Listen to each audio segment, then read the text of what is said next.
विद्यार्थी कैसे हैं। हमारी रेगुलर यूनिट चल रही थी 10+2 क्लास का।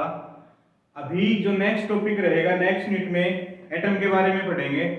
और डियर स्टूडेंट्स, अभी तक के जो लेक्चर्स रहे हैं काफ़ी रिव्यू भी आए हैं, बढ़िया चल रहा है सारी चीज़ें।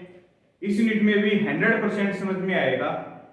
आपने एटम न्यूक्लियर के बारे में, रदरफोर्ड के एक्सपेरिमेंट के बारे में बहुत से वीडियोस भी देखे होंगे, प्लस क्लासेस भी ली होंगी। इस लेक्चर को सभी से एक अनुरोध है कि आप 100% देखेंगे, एक सिंगल पॉइंट भी नहीं छोड़ेंगे। हम नीट, आईआईटी, जेईई के लिए भी क्वेश्चंस भी करवाएंगे, न्यूमेरिकल्स भी करवाएंगे। ध्यान दें, बी कंसंट्रेट। मैं भूदेव यादव और ये आपका प्यारा सा चैनल भूदेव क्लासेस में नेक्स्ट वीडियो हम डाल रहे हैं। 100% अपना पेपर और नोटबुक उठा लेंगे, नोट्स बनाएंगे। क्लियर? तो अब आज का जो हमारा टॉपिक है वो एटम के बारे में है। एटम के बारे में बहुत से साइंटिस्ट आए। यदि बात करें तो सबसे पहले जे थॉमसन जी आए थे। जे थॉमसन एक साइंटिस्ट थे। उन्होंने कौन सा मॉडल दिया था? Plum padding. तो यदि इसके बारे में बताएं, काफी दिन नहीं चला था, बहुत जल्दी इसके ड्रॉबैक्स आ गए थे, मींस क्लियर नहीं कर पाए थे। उन्होंने बताया कि जो पॉजिटिव चार्ज है किसी भी एटम में, पॉजिटिव चार्ज किसी भी एटम में वो पूरे के पूरे एटम में फैला हुआ है। ठीक है? प्लस जैसे एक गाजर का हलवा होता है, उसमें जो ड्राई फ्रूट्स होते हैं, वैसे जो ड्राई फ्रूट्स होते हैं वैसे इलेक्ट्रॉन्स थे। मींस यदि एक वाटरमेलन की बात करें तो पूरे का पूरा जो वाटरमेलन होता है, तरबूज होता है, उसमें पॉजिटिव चार्ज प्लस जितने भी उसमें बीज होते हैं, सीड्स होते हैं, वो किसके रूप में? इलेक्ट्रॉन के रूप में बताया। लेकिन वो पार्ट ज्यादा दिन तक नहीं चला, क्योंकि जैसे ही रदरफोर्ड ने एक्सपेरिमेंट किया, एक्सपेरिमेंट करते ही उनको ये लगा कि एटम का बहुत सारा पार्ट तो खाली है। मींस खाली कैसे हुआ, उस एक्सपेरिमेंट को अब हम पढ़ रहे हैं। तो 100% कंसंट्रेशन के साथ आ जाएंगे और उसमें हम पढ़ेंगे। तो सबसे पहले एटम के ऊपर हम टॉपिक उठा रहे हैं, कौन सा? Rutherford experiment. Rutherford experiment for atom. Dear student, बहुत जबरदस्त क्लास जाने वाली है। 100% कंसंट्रेशन के साथ खुश रहना है। सबसे पहले रदरफोर्ड के एक्सपेरिमेंट का जो सेटअप था, वो सेटअप हम यहाँ पे बना रहे हैं, उसको ध्यान से समझेंगे। उनके एक एक पॉइंट्स में क्लियर करूंगा, उनके ऊपर क्वेश्चंस भी बताएंगे। कॉन्सेप्चुअल कैसे बन सकते हैं, वन लाइनर बन सकते हैं, 1 मार्क्स के बन सकते हैं, कैसे बनेंगे। तो सबसे पहले उन्होंने क्या उठाया, एक सोर्स ले लिया। ये क्या था? उन्होंने बिस्मिथ का यूज किया। एक रेडियो एक्टिव एलिमेंट होता है बिस्मिथ, जो किसको एमिट कर रहा है? Means source of alpha particles. ध्यान दें, सोर्स ऑफ अल्फा पार्टिकल्स के लिए उन्होंने बिस्मिथ, जो एक रेडियो एक्टिव एलिमेंट होता है, रेगुलर क्या कर रहा है कि यहां से अलग अलग डायरेक्शन में अल्फा पार्टिकल्स निकल रहे हैं। अब उनकी एक बीम बनाने के लिए कि अल्फा पार्टिकल्स एक डायरेक्शन में जाएं, उन्होंने यहां पे प्रयोग किए लेड ब्रिक्स। लेड के ब्रिक्स उठाए, क्योंकि लेड क्या करता है कि इन सभी को एब्जॉर्ब करके एक फिक्स बीम के अंदर फ्लो करवाता है। ये क्या लिए उन्होंने? लेड ब्रिक्स ली, जो कि मींस एक बीम बनाने के लिए किसकी? अल्फा पार्टिकल्स की। तो अल्फा पार्टिकल्स यहां से निकले, जस्ट सामने एक फॉइल ले ली। किसकी फॉइल थी? गोल्ड। क्या ली? गोल्ड की एक फॉइल ले ली, गोल्ड फॉइल।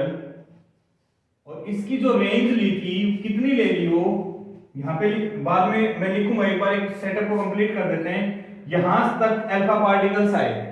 बाद में उन्होंने एक स्क्रीन ले ली। यदि स्क्रीन की मैं बात करूं तो उन्होंने पूरा घुमा के एक स्क्रीन ली थी, मींस पूरे के पूरे पार्ट में यहां तक। यहां पे जो स्क्रीन उन्होंने लगाई, वो स्क्रीन किस चीज की थी? ZnS, जिंक सल्फाइड की एक क्या ले ली? स्क्रीन ले ली। उन्होंने क्या देखा कि मैक्सिमम पार्ट बिल्कुल सीधे निकल गए, यहां तक अल्फा पार्टिकल सीधे आए। कुछ यहां पे उन्होंने डिटेक्टर लगाया। डिटेक्टर की यदि मैं बात करूं तो ज्यादा लोड लेने की जरूरत नहीं है, मींस एक इलेक्ट्रॉनिक माइक्रोस्कोप लगाया कि जैसे जैसे अल्फा पार्टिकल स्क्रीन पे टकरा रहे थे तो कहां पे ग्लो कर रही थी, लाइटनिंग ज्यादा हो रही थी, कम हो रही थी, तो उन्होंने देखा कि यहां से डाइवर्ट हो गए कुछ पार्ट और ये एंगल ले लिया थीटा। ये एंगल क्या लिया? थीटा। ध्यान दे, सबसे पहले एक सोर्स लिया। सोर्स में क्या थे? बिस्मिथ लिया है जो रेडियो एक्टिव एलिमेंट होता है। किसका था ये? Alpha particles. यहां से अल्फा पार्टिकल्स एमिट हुए, अलग अलग डायरेक्शन में जा रहे थे, तो हमने लेड ब्रिक्स ली, उसकी एक बीम बनाने के लिए बीम बनाया। उसके बाद गोल्ड की फॉइल ली। यदि यहां पे हम लिखें तो हमने क्या लिया है? बिस्मिथ कैसा होता है? रेडियो एक्टिव एलिमेंट होता है। कौन सा? रेडियो एक्टिव एलिमेंट, जो किसको लगातार किसको? अल्फा पार्टिकल्स को एमिट कर रहा है। दूसरा पार्ट हमने लेड ब्रिक्स लिए, अब्सॉर्ब करके एक बीम बना रही है। जो गोल्ड की फॉइल ली है हमने, गोल्ड की फॉइल ली है, इसके लिए सबसे जरूरी क्या था कि इसकी रेंज 10⁻⁻6 मीटर टू 10⁻⁻8 मीटर तक। मींस सिंपल भाषा में बोलूं तो single layer of gold atom. ये इतनी पतली फॉइल ली थी कि केवल एक ही लेयर बन रही है किसके? Gold atoms. ऐसा नहीं है कि एटम्स बार बार एक दूसरे के ऊपर, वो डबल लेयर है, ट्रिपल लेयर है, केवल सिंगल लेयर। ये इसकी थिकनेस थी कितनी? 10⁻⁻6 मीटर टू 10⁻⁻8 मीटर। उसमें सिंगल लेयर ली। उसके बाद हमारे पास आया थीटा। थीटा क्या है? Angle of deviation of alpha particles की। अल्फा पार्टिकल्स जैसे डेविएट कर रहे हैं कितने एंगल पे? मींस स्कैटरिंग एंगल भी बोल देते हैं इसको। तो angle theta is the angle of deviation, angle of deviation of alpha particles. Alpha particles means alpha particles में कितना एंगल से डेविएट हो रहे हैं, ये हमें किसके द्वारा पता चला? थीटा के द्वारा।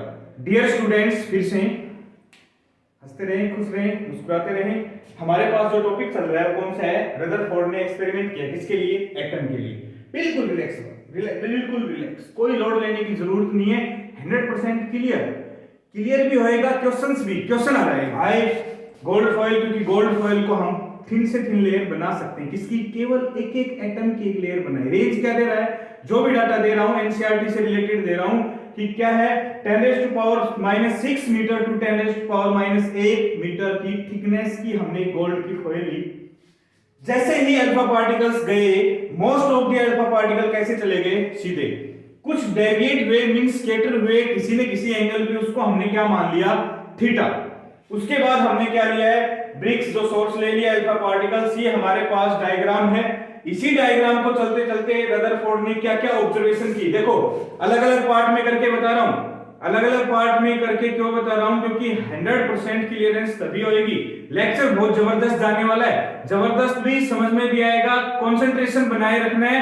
इफ लेक्चर समझ में आए, 100% याद रहे तो ही लाइक करना है, अदरवाइज लाइक नहीं करना है। क्लियर? सबसे पहले ये सेटअप बनाया रदरफोर्ड ने एक्सपेरिमेंट के लिए। ये सोर्स ले लिया, लेड ब्रिक्स ले ली, गोल्ड की फॉइल ले ली। ये बिना डेविएट होकर सीधी चली गई। ये डेविएशन किस पे ले लिया? एंगल थीटा पे।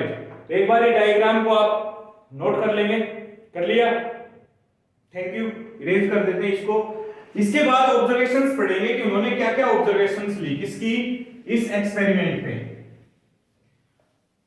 पूरे का पूरा समझ में आने वाला है, लेक्चर के दौरान याद होने वाला है। केवल कंसंट्रेशन बनाए रखें, खुश रहें, मुस्कुराते रहें। अब यहाँ पे हम रदरफोर्ड की ऑब्जर्वेशंस लिख रहे हैं कि उन्होंने क्या क्या ऑब्जर्वेशंस ली, ऑब्जर्वेशंस क्या क्या उठाई। तो सबसे पहला पार्ट उठा रहे हैं, उन्होंने क्या उठाया? उन्होंने देखा most of the alpha particles went undeviated। बहुत स्ट्रेट भी बोल सकते हो। कैसे चले गए? अनडेविएटेड। अनडेविएटेड की मैं बात करूं तो मींस बिल्कुल सीधे चले गए। कितने चले गए थे? अप्रोक्सीमेट 99.8% जितने भी जनरेट हुए। सोर्स कौन सा सोर्स था? बिस्मिथ से जितने भी अल्फा पार्टिकल्स निकले उसमें से 99.8% अल्फा पार्टिकल्स तो सीधे चले गए थे, बिना डेविएशन के सीधे ही चले गए थे। Means most of the part of atom कैसा था वो? खाली था अप टू 99.8%। दूसरी ऑब्जर्वेशन उन्होंने क्या उठाया, क्या देखा एक्सपेरिमेंट में कि अप्रोक्सीमेट 0.14%, इसी में एक पार्ट और लिख रहा हूं, दैट इज यदि हम एंगल की बात करें तो कितना था? 0 डिग्री। मींस अनडाइलेटेड या सीधे निकल गए, डेविएशन y नहीं, स्कैटर वे नहीं, तो कैसा था? Theta equals to 0 degree. Approximate 0.14% of alpha particles deviate with the angle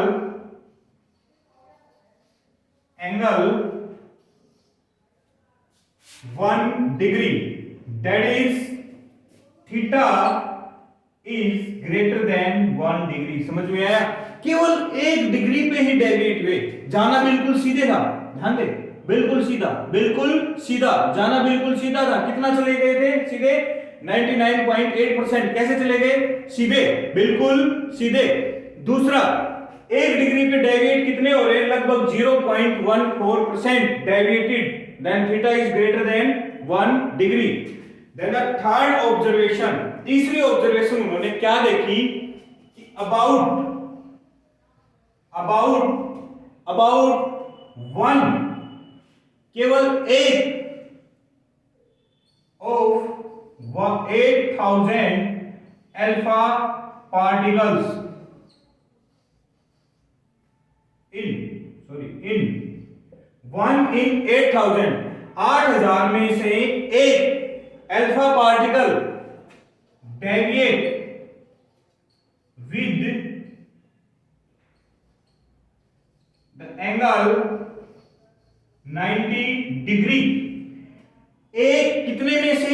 8,000 में से। 8,000 में से कोई एक अल्फा पार्टिकल मींस किस पे? 90 डिग्री। बोले तो theta is greater then 90 degree. Clear हुआ कि लगभग 90 डिग्री से ज्यादा कितने हुए?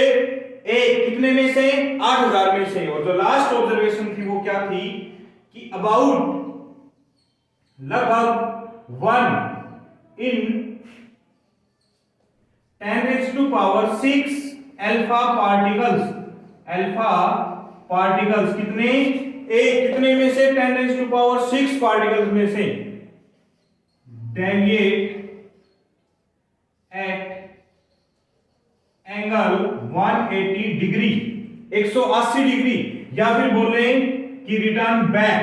कैसा हो गए वो? Return back. क्लियर हुआ कि लगभग एक कितने में से? 10⁶ अल्फा पार्टिकल्स में से लगभग एक कितने डिग्री पे हुए? 180 डिग्री मींस, या फिर रिटर्न बैक। कैसे आ गए? वापिस। तो यदि थीटा की बात करें, थीटा इक्वल्स टू 180 डिग्री। अभी हमारा फर्स्ट पार्ट क्या था कि उन्होंने जो डायग्राम का सेटअप बनाया था, सॉरी एक्सपेरिमेंट का सेटअप, खुश रहे हंसते रहे, कि जो भी रदरफोर्ड ने एक्सपेरिमेंट उठाया था उस एक्सपेरिमेंट के सेटअप में हमने पहला पॉइंट किया क्या क्या उन्होंने प्रयोग किए। ठीक है, एक बार फिर से यहां तक आते हैं, दोनों पार्ट्स को पैरेलल लेके आता हूं, फिर तीसरी ऑब्जर्वेशन पे जाएंगे, ग्राफ पे जाएंगे, फिर उसकी ऑब्जर्वेशन से निकल के क्या चीज आई वो भी करेंगे। तो क्या था? पहला पार्ट क्या था? डायग्राम। क्या लिया? सोर्स। किसका लिया? बिस्मिथ का। ध्यान दे, ये वो पार्ट है जो कि आपको याद करवाएंगे किसी भी चीज में, किसी भी लेक्चर के दौरान या किसी भी YouTube चैनल के वीडियो के दौरान आपको नहीं मिलेंगे। क्या? सबसे पहला पार्ट सेटअप को फिर से उठा रहा हूं मैं, जो आपके पास नोटबुक में नोट एक बार देखें। क्या? एक सोर्स लिया, कौन सा? बिस्मिथ क्यों लिया? Radio active element. क्या कर रहा है वो? लगातार एमिट कर रहा है। कौन से? अल्फा पार्टिकल्स को। फिर हमने लेड ब्रिक्स ली। लेड ब्रिक्स क्यों ली? लेड ब्रिक्स क्योंकि वो एक बीम में किसको? अल्फा पार्टिकल्स को एक बीम में लेके आने के लिए। फिर आगे क्या लगा दी? गोल्ड फॉयल क्यों ली? क्योंकि उसको हम बहुत ज्यादा मेल्ट करके मैलिएबल फॉर्म में लेके आके उसकी हम पतली से पतली लेयर बना सकते हैं। रेंज कितनी थी? 10⁻⁻6 मीटर टू 10⁻⁸ मीटर। उसके बाद एक्सपेरिमेंट शुरू हुआ तो क्या देखा most of the particles alpha particle straight सीधे चले गए, कुछ डेविएट हुए, वह एंगल ऑफ डेविएशन कितना माना, थीटा। जो स्क्रीन ले ली वो किसकी ले ली, जिंक सल्फाइड ZnS की। उसके बाद ऑब्जर्वेशन क्या क्या देखी उन्होंने, क्या देखी, most of the alpha particles about 99.8% goal straight, कैसे चले गए, सीधे, जिसमें कोई भी डेविएशन नहीं हुआ, बिल्कुल कैसे निकलते रहे, सीधे। अबाउट 0.1% सॉरी 0.14% किसमें रहे, 1 डिग्री एंगल से बड़े एंगल के ऊपर डेविएट हुए। उसके बाद 1 आउट ऑफ 8000, एक इसमें से 8000 में से कोई एक कैसा जा रहा है, 90 डिग्री से ऊपर, और 10⁶ अल्फा पार्टिकल्स में से कोई एक कैसा आ रहा है, बैक। इट मींस क्या था कि बहुत बड़े एरिया पे नहीं, बहुत छोटे से एरिया के ऊपर, बहुत छोटे से एरिया के ऊपर कैसे हैं, कैसे हैं, कोई छोटा सा पार्ट है जो कि उसको रिटर्न कर रहा है। उसके बाद हम ऑब्जर्वेशन में पढ़ेंगे, तो जितने भी कैंडिडेट्स हैं सारे के सारे ये पार्ट उठा देंगे कि उसने ऑब्जर्वेशन में क्या क्या चीजें दी। नोट कर लिया ऑब्जर्वेशन, खुशी खुशी जल्दी नोट करें, नोट किया, और भी अच्छे समझ में आ रहा है, और लास्ट तक बहुत अच्छे से क्लियर हो जाएगा, लेक्चर के दौरान ही क्लियर, बस याद हो गया, छोड़ो इस चीज को, हुआ क्लियर, कर दो रब।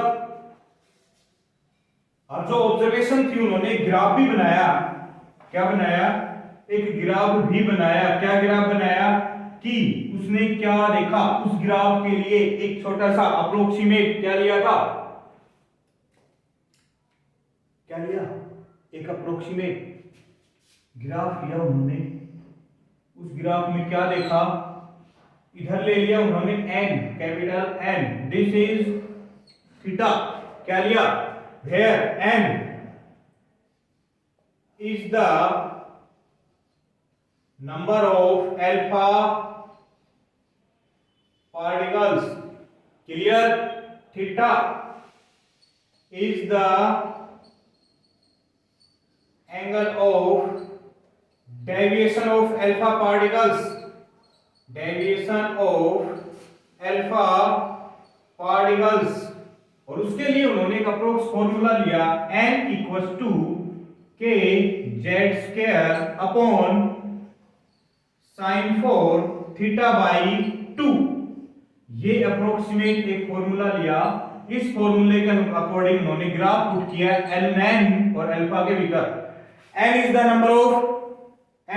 The number of alpha particles which are deviate, कितने अल्फा पार्टिकल्स किस एंगल पे डेविएट हो रहे हैं, k is the constant, z is the atomic number of foil, foil कौन सी ले रहे हो, कौन सी मेटल ले रहे हो, गोल्ड ले रहे हो, सिल्वर ले रहे हो, प्लेटिनम ले रहे हो, sin, and theta is the angle of deviation। हमने सारी की सारी वैल्यू लेने के बाद जो ग्राफ बन के आया वो क्या आया, ऐसा ग्राफ आया। अब यहां से रीडिंग देख रहे हैं, ऑब्जर्वेशन क्या देखी कि ये पार्ट यहां पे देखे तो ये एंगल आ रहा है यहां पे इधर, ठीक है, बहुत कम एंगल पे बहुत ज्यादा पार्टिकल्स थे, कम एंगल पे, या फिर बिल्कुल इस ग्राफ को यहां पे देखें तो बिल्कुल लगभग अप्रोक्सीमेट 0 डिग्री के ऊपर मैक्सिमम पार्टिकल्स थे। जैसे जैसे एंगल बढ़ा तो यहां पे देखा कि मैक्सिमम पार्ट के ऊपर वैल्यू क्या हो गई, किसकी, अल्फा पार्टिकल्स इधर जा रहे हैं, नंबर बढ़ रहा है, ध्यान दे, बिल्कुल कंसंट्रेशन, खुशी खुशी हंसते रहना है, क्या कि बहुत ही कम पार्टिकल्स किस पे थे, बहुत ही कम पार्टिकल्स मैक्सिमम एंगल पे, और बहुत मिनिमम डेविएशन, बिल्कुल ना के बराबर जो ऑब्जर्वेशन हमने उठाई इसी वैल्यू से उठा के उन्होंने सारे के सारे पार्ट्स को उठाया। क्लियर हुआ डियर स्टूडेंट्स, इसको नोट कर लेंगे। नोट करने के बाद फिर आगे हम इसको देखेंगे। हो गया नोट, थैंक यू। ये उन्होंने ऑब्जर्वेशन उठाई दोनों के दोनों पार्ट की, रदरफोर्ड के एक्सपेरिमेंट की। अब उन्होंने जो उसके पोस्टुलेट्स दिए, उसके पार्ट दिए, वो पार्ट क्या क्या थे